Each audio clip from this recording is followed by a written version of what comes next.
ಎಲ್ಲರಿಗೂ ನಮಸ್ಕಾರ. ನಾನು ದೀಪಿಕಾ ಪರಬ್. ನಾನಿವತ್ತು ಕುಮಟಾದ ಸ್ವದೇಶಿ ಮೇಳಕ್ಕೆ ಬಂದಿದ್ದೆ. ನನ್ನ ಎಕ್ಸ್ಪೀರಿಯನ್ಸ್ ಹೇಗಿತ್ತು ಅಂತ ನಿಮ್ಮ ಜೊತೆ ಶೇರ್ ಮಾಡ್ಕೊಳ್ತೀನಿ. ಫಸ್ಟ್ಗೆ ನನ್ನ ಕಣ್ಣಿಗೆ ಬಿದ್ದಿದ್ದು ಹಸಿರ ಗಿಡಗಳು, ಬಟ್ ನೋಡದೇ ಇರುವಂತಹ ತಳಿಯ ಗಿಡಗಳು ಕೂಡ ಬಂದಿದ್ವು. ಹಾಗೆ ಮುಂದೆ ನೋಡ್ತಾ ಹೋದರೆ ಹಲಸಿನ ಜಿಲೇಬಿ ಮತ್ತು ಅನಾನಸ್ ಹೋಳಿಗೆ ಬಾಯಲ್ಲಿ ಇಟ್ಟರೆ ಹಾಗೆ ಕರಗೋಗ್ತಾ ಇತ್ತು. ಅಲ್ಲಿ ಪಕ್ಕದಲ್ಲಿ ಮಲ್ನಾಡ್ ಸ್ಪೆಷಲ್ ಸೀಕ್ರೆಟ್ ಮಸಾಲೆ ತಿಂತ ವೆಜಿಟೇಬಲ್ಸ್ ಮಸಾಲೆ ಚೋಳ ವಿತ್ ನಿರಾಸಿಪ್ ಆ್ಯಂಡ್ ಎಳ್ನೀರ್ ಕಾಂಬಿನೇಷನ್ ಮಾತ್ರ ಸಖತ್ತಾಗಿತ್ತು. ಅದೇನೋ ಹೇಳ್ತಾರಲ್ವಾ, ಸ್ವರ್ಗಕ್ಕೆ ಒಂದೇ ಗೇಣು ಅಂತ, ಆ ಥರ ಆಗಿತ್ತು.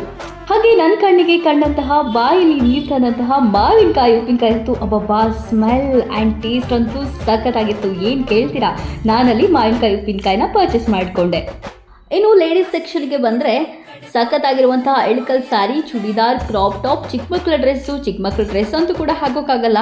ಹಾಗೆ ಹೀಗೆ ಒಂದು ಬಂಕಿ ಕ್ಯಾಪ್ ಹಾಕೊಂಡು ಒಂದು ಪೋಸ್ ಕೊಟ್ಟೆ. ವುಡ್ಡಲ್ಲಿ ರೆಡಿ ಮಾಡಿರುವಂತಹ ಗೊಂಬೆಗಳು ತುಂಬಾ ಅಟ್ರಾಕ್ಷನ್ ಆಗಿ ಕಾಣಿಸ್ತಾ ಇತ್ತು. ಇನ್ನು ಇದೇ ಥರ 100ಕ್ಕೂ ಹೆಚ್ಚು ಶಾಪ್ಗಳು ಬಂದಿದೆ. ಈ ಬೇಡ 22 ತನಕ ನಡೀತಾ ಇದೆ. ಹಾಗೆ ಒಂದು ಸಾರಿ ಬಂದು ವಿಸಿಟ್ ಮಾಡಿದರೆ ನಿಮ್ಮ ಚೀಲ ತುಂಬಿಕೊಂಡು ಹೋಗೋದಂತೂ ಗ್ಯಾರಂಟಿ.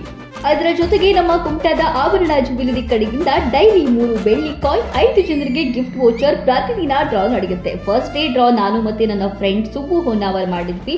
ಮತ್ತೆ ಯಾಕೆ ವೇಟ್ ಮಾಡ್ತಾ ಇದ್ದೀರಾ, ಬೇಗ ಬಂದು ವಿಸಿಟ್ ಮಾಡಿ. Thank you, bye.